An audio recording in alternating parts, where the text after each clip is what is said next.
Sometimes a song becomes bigger than the album it belongs to, bigger than the band that created, bigger even than the time in which it was released. That's exactly what happened with Another Brick in the Wall by Pink Floyd, released in 1979 and becoming one of the most recognizable songs in the world during the early 1980s.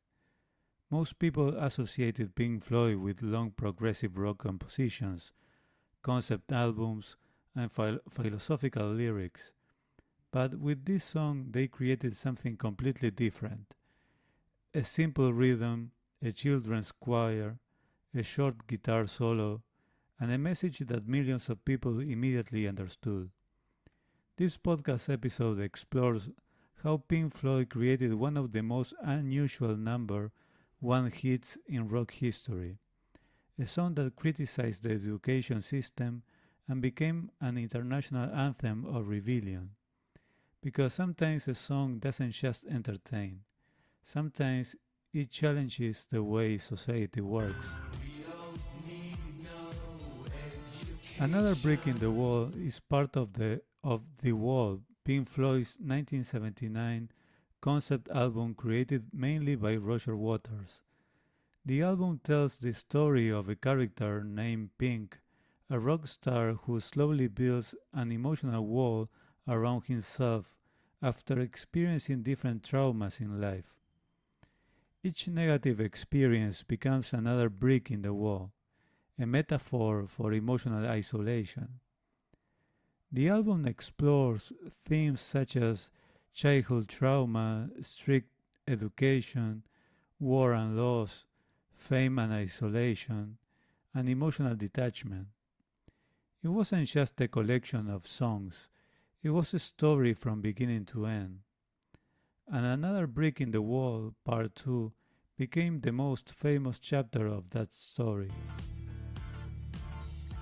By the time The Wall was recorded, Pink Floyd consisted of four members: Roger Waters, bass guitar, main songwriter, concept creator, and vocals; David Gilmour in electric guitar, guitar solo, and vocals; Richard Wright, keyboards, synthesizers, and electric piano; and Nick Mason in drums and percussion.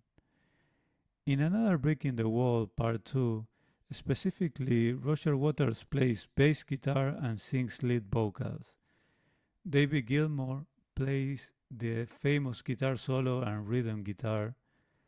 Richard Wright plays electric piano and synthesizers, which creates the atmosphere of the song. Nick Mason plays drums, giving the song that steady groove, and the children's choir sings the famous chorus. Producer Bob Ezrin also played an important role, especially in the arrangement and in suggesting the children's choir. Without that choir, the song would probably never have become so famous. The song criticizes rigid education systems that treat students like identical objects instead of individuals. The famous line, "We don't need no education," is not literally against education itself. It is against authoritarian teachers, humiliation in classrooms, creativity being suppressed, and students treated like machines. Roger Waters based part of the story on his own school experiences in England, where discipline was extremely strict during the 1950s. The song became controversial in many countries because some people interpreted it as anti-school or anti-education, while others understood it as a protest against oppressive systems. That ambiguity made the song even more powerful. Musically, the song is very different from earlier Pink Floyd material. Producer Bob Ezrin suggested adding a children's choir, which became the most iconic element of the song. The children were students from Islington Green School in London, and their voices gave the song a strange emotional contrast. Innocent voices singing rebellious lyrics. That contrast that contrast made the song unforgettable. The rhythm has a disco influenced groove, something unusual for Pink Floyd, but it helped the song become accessible to a much wider audience. Then comes David Gilmour's guitar solo, short but extremely expressive, which became one of the most famous guitar solos of the late 70s and early 80s. In 1982, Pink Floyd released the film Pink Floyd The Wall, directed by Alan Parker. The movie tells the story of Pink visually, usually using animation, surreal scenes, and very little dialogue. One of the most famous scenes in the movie is the school sequence, where students march in lines wearing identical masks and fall into a giant machine, exactly like in the music video concept. The film helped transform The Wall from just an album into a complete artistic project. Album, film, live concerts, and stage production. Very few bands have created something on that scale. If you enjoy this kind of deep listening and reflection, join us live every week with the 90s Lover Show on Fridays and with the 80s Lover Show on Saturdays, both live at 7 p.m. Eastern on our YouTube and Kick channels. I first start the YouTube live stream for around 10 minutes, just to allow people some time to gather as a kind of waiting room, and then we continue the full show live stream on Kick, where we can play full music, video clips with no restrictions. I share the link to Kick for you all to move there. And on Kick is where things really come alive, with the 4 show segments, your song request, live voting, your voice messages on air, and even phone calls to share memories, stories, and reflections connected to the music and life. You can participate or simply listen, and if you feel like participating, you can do it on the Kick's live stream chat or by leaving comments on the main post of our public Facebook group, which allows more space to write. Join our public group on Facebook by searching for RetroLovers Radio 80s and 90s Nostalgia. Make sure also to subscribe on YouTube and turn on the notification bell. And keep an eye on all the 6 extra monthly special shows as well.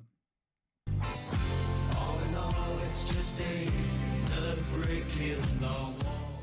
If this podcast episode is bringing back memories of hearing another brick in the wall by Pink Floyd, maybe late at night on the radio, watching TV in the late 1980s, or rediscovering it years later, please take a moment to like the video, subscribe to the channel, and share your memories in the comments. Your support helps keep these musical stories alive.